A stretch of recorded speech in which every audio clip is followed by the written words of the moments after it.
ಉತ್ತರಾಖಂಡ್ನಲ್ಲಿ ಮತ್ತೆ ಮೇಘಸ್ಫೋಟ ಸಂಭವಿಸಿದೆ. ರುದ್ರಪ್ರಯಾಗ, ಚಮೋಲಿ ಜಿಲ್ಲೆಗಳಲ್ಲಿ ನಡೆದ ದುರಂತದಲ್ಲಿ 5 ಮೃತಪಟ್ಟಿದ್ದು ಹಲವರು ನಾಪತ್ತೆಯಾಗಿದ್ದಾರೆ. ಅಲ್ಕಾನಂದ ಮಂದಾಕಿನಿ ಸಂಗಮದಲ್ಲಿ ನೀರಿನ ಮಟ್ಟ ಏರಿಕೆಯಾಗ್ತಾ ಇದ್ದು ಹನುಮಾನ್ ದೇಗುಲ ಮುಳುಗಡೆಯಾಗಿದೆ. ಹಿಮಾಚಲ ಪ್ರದೇಶದಲ್ಲೂ ಮಳೆ ಅಬ್ಬರಿಸ್ತಾ ಇದ್ದು ಭಾರೀ ಪ್ರವಾಹ ಸೃಷ್ಟಿಯಾಗಿದೆ. ಬಾರ್ಮೌರ್ನಲ್ಲಿ ಉಂಟಾಗಿರುವ ಭೂಕುಸಿತದಲ್ಲಿ 3,000 ಜನ ಸಿಲುಕಿದ್ದಾರೆ. ಎನ್ಡಿಆರ್ಎಫ್ ಮತ್ತು ಸೇನೆಯಿಂದ ರಕ್ಷಣಾ ಕಾರ್ಯಾಚರಣೆ ಮುಂದುವರೆದಿದ್ದು 363 ಕಡೆ ರಸ್ತೆಗಳೇ ಕುಸಿದು ಹೋಗಿವೆ. ಇನ್ನು ಮುಂಬೈ, ದೆಹಲಿಯಲ್ಲೂ ವರುಣ ಅಬ್ಬರಿಸ್ತಾ ಇದ್ದಾನೆ. ಉತ್ತರ ಭಾರತದ ವಿವಿಧ ರಾಜ್ಯಗಳಲ್ಲಿ ಉಂಟಾಗಿರುವ ಪ್ರವಾಹ ಪೀಡಿತ ಪ್ರದೇಶಗಳಲ್ಲಿ ಭಾರತೀಯ ವಾಯುಪಡೆ ರಕ್ಷಣಾ ಕಾರ್ಯಾಚರಣೆಯನ್ನು ನಡೆಸ್ತಾ ಇದೆ. ತೀವ್ರವಾಗಿ ಹಾನಿಗೊಳಗಾದ ಜಮ್ಮು ಕಾಶ್ಮೀರ, ಪಂಜಾಬ್ನಲ್ಲಿ ಐಎಎಫ್ನ MiG-17 ಚಿನೂಕ್ ಹೆಲಿಕಾಪ್ಟರ್ಗಳು ಕಾರ್ಯಾಚರಣೆಯನ್ನು ನಡೆಸುತ್ತಿವೆ. ಅಲ್ಲದೆ C-130 ಸಾರಿಗೆ ವಿಮಾನಗಳನ್ನು ನಿಯೋಜಿಸಲಾಗಿದೆ. ಪ್ರಧಾನಿ ನರೇಂದ್ರ ಮೋದಿ ಜಪಾನ್ನ ಪ್ರವಾಸದಲ್ಲಿದ್ದಾರೆ. ಮೋದಿ ಅವರನ್ನ ಜಪಾನ್ ಹಾಗೂ ಅನಿವಾಸಿ ಭಾರತೀಯರು ಗಾಯತ್ರಿ ಮಂತ್ರ ಹಾಗೂ ಭಜನೆಯೊಂದಿಗೆ ಸ್ವಾಗತಿಸಿದರು. ನಂತರ ಭಾರತ ಜಪಾನ್ ಜಂಟಿ ಆರ್ಥಿಕ ವೇದಿಕೆಯಲ್ಲಿ ಭಾಗಿಯಾಗಿದ್ದರು.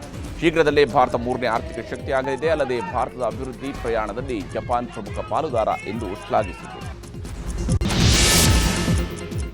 ಪ್ರಧಾನಿ ಮೋದಿ ಟೋಕಿಯೋದಲ್ಲಿ ನಡೆದ 15ನೇ ಭಾರತ ಜಪಾನ್ ವಾರ್ಷಿಕ ಶೃಂಗಸಭೆಯಲ್ಲಿ ಭಾಗಿಯಾಗಿದ್ದರು. ಜಪಾನ್ ಪ್ರಧಾನಿ ಇಶಿಬಾ ಮತ್ತು ಪ್ರಧಾನಿ ಮೋದಿ ಮಧ್ಯೆ ದ್ವಿಪಕ್ಷೀಯ ಸಂಬಂಧಗಳ ಬಗ್ಗೆ ಚರ್ಚೆಗಳು ನಡೆದವು. ರಕ್ಷಣೆ, ವ್ಯಾಪಾರ, ತಂತ್ರಜ್ಞಾನ, ಭೌಗೋಳಿಕ ಅನ್ವೇಷಣೆಯಲ್ಲಿ ಸಹಭಾಗಿತ್ವದ ಬಗ್ಗೆ ಪರಸ್ಪರ ಸಹಿ ಹಾಕಲಾಯಿತು. ಜಪಾನ್ ನಂತರ ಆಗಸ್ಟ್ 31ರಿಂದ 2 ದಿನಗಳ ಭೇಟಿಗಾಗಿ ಚೀನಾದ ಟಿಯಾನ್ಜಿನ್ ನಗರಕ್ಕೆ ಪ್ರಧಾನಿ ಮೋದಿ ತೆರಳಲಿದ್ದಾರೆ.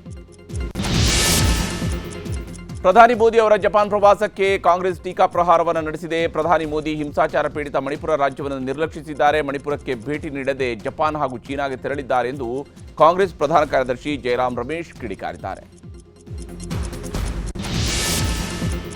ಜಾಗತಿಕ ಸವಾಲುಗಳ ನಡುವೆಯೂ ಭಾರತದ ಆರ್ಥಿಕತೆ ಆಶಾದಾಯಕ ಬೆಳವಣಿಗೆಯನ್ನು ಕಂಡಿದೆ. ಪ್ರಸಕ್ತ ಹಣಕಾಸು ವರ್ಷದ ಮೊದಲ ತ್ರೈಮಾಸಿಕದಲ್ಲಿ 7.8% GDP ಬೆಳವಣಿಗೆಯನ್ನು ಸಾಧಿಸಿದೆ. ಸೇವಾ, ಕೃಷಿ ವಲಯಗಳ ಉತ್ತಮ ಸಾಧನೆಯಿಂದಾಗಿ ಈ ಬೆಳವಣಿಗೆ ಸಾಧ್ಯವಾಗಿದೆ. ಈ ಮೂಲಕ ಭಾರತ ವಿಶ್ವದಲ್ಲೇ ವೇಗವಾಗಿ ಬೆಳೆಯುತ್ತಿರುವಂತಹ ಆರ್ಥಿಕತೆಯಾಗಿ ಮುಂದುವರೆದಿದೆ.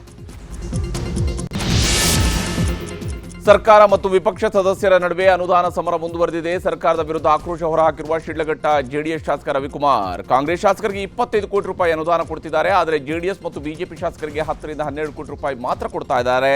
ಅನುದಾನ ಇಲ್ಲದೆ ಕ್ಷೇತ್ರದಲ್ಲಿ ಜನರ ಮುಂದೆ ಓಡಾಡೋದಕ್ಕೆ ಆಗ್ತಿಲ್ಲ ಅಂತ ಬೇಸರ ವ್ಯಕ್ತಪಡಿಸಿದರು. ವಿಷ್ಣು ಸಮಾಧಿ ತೆರವಿನ ಬಳಿಕ ವಿವಾದಕ್ಕೆ ಈಡಾಗಿದ್ದಂತಹ ಅಭಿಮಾನ್ ಸ್ಟುಡಿಯೋವನ್ನು ವಶಕ್ಕೆ ಪಡೆಯೋದಕ್ಕೆ ಈಗ ರಾಜ್ಯ ಸರ್ಕಾರ ನಿರ್ಧರಿಸಿದೆ. ಈ ಕುರಿತು ಅರಣ್ಯ ಇಲಾಖೆಗೆ ಸರ್ಕಾರ ಪತ್ರ ಬರೆದಿದೆ. 5 ವರ್ಷವಾದರೂ ಸ್ಟುಡಿಯೋ ನಿರ್ಮಾಣವಾಗಿದ್ದರಿಂದ ಈ ನಿರ್ಧಾರಕ್ಕೆ ಬರಲಾಗಿದೆ. ಈ ಬಗ್ಗೆ ಮಾತನಾಡಿರುವ ನಟ ಅನಿರುದ್ಧ್, ಅಪ್ಪಾಜಿ ಸ್ಮಾರಕ ನೆಲಸಮ ಮಾಡಲಾಗಿತ್ತು, ಈಗ ಸರ್ಕಾರದ ನಿರ್ಧಾರ ಖುಷಿ ಅಂತ ಹೇಳಿದರು. ವಿಶ್ವವಿಖ್ಯಾತ ನಂದಿ ಬೆಟ್ಟಕ್ಕೆ ನಿರ್ಮಾಣ ಮಾಡಲು ಉದ್ದೇಶಿಸಿರುವಂತಹ ರೋಪ್ ವೇಗೆ ಭಾರಿ ವಿರೋಧ ವ್ಯಕ್ತವಾಗ್ತಾ ಇದೆ. ರೋಪ್ ವೇ ಅವೈಜ್ಞಾನಿಕವಾಗಿದೆ ಅಂತ ಅಸಮಾಧಾನವೂ ಕೂಡ ವ್ಯಕ್ತವಾಗಿದೆ. ಅಲ್ಲದೆ ಭೂಸ್ವಾಧೀನ ಪ್ರಕ್ರಿಯೆ ಸರಿ ಇಲ್ಲ ಅಂತ ರೈತರು ಕೋರ್ಟ್ ಮೊರೆ ಹೋಗಿದ್ದಾರೆ.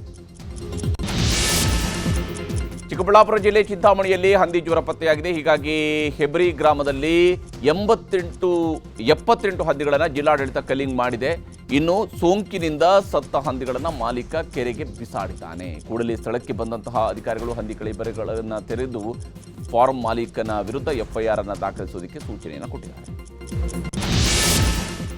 ಮೈಸೂರಿನ ಅರಮನೆ ಆವರಣಕ್ಕೆ ನಟ ದರ್ಶನ್ ತಾಯಿ ಮೀನಾ ತೂಗುದೀಪ್ ಭೇಟಿ ನೀಡಿ ಗಜಪಡೆಯೊಂದಿಗೆ ಕಾಲ ಕಳೆದಿದ್ದಾರೆ. ಮೊಮ್ಮಗ ಚಂದು ಸಾಥ್ ಕೊಟ್ಟಿದ್ದಾರೆ. ಇದೇ ವೇಳೆ ದರ್ಶನ್ ಪತ್ನಿ ವಿಜಯಲಕ್ಷ್ಮಿ ಕೂಡ ಅರಮನೆ ಆವರಣಕ್ಕೆ ಆಗಮಿಸಿ ಮಾವುತರಿಗೆ ಊಟ ಹಾಕಿಸಿ ಕುಕ್ಕರ್ ಅನ್ನು ವಿತರಿಸಿದರು.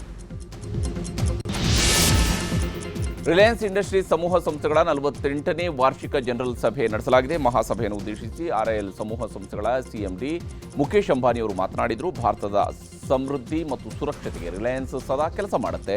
2026ರ ಮೊದಲ 6 ತಿಂಗಳಲ್ಲಿ ಜಿಯೋ IPO ಬಿಡುಗಡೆ ಮಾಡುವುದಾಗಿ ಘೋಷಿಸಿದರು. ಬಳಿಕ 44 ಲಕ್ಷ ಷೇರುದಾರರಿಗೂ ಧನ್ಯವಾದ ತಿಳಿಸಿದರು.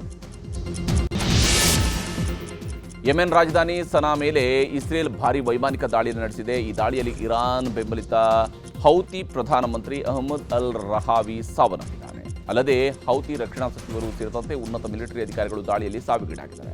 IDF ಈ ವಿಚಾರವನ್ನು ತಿಳಿಸಿದೆ.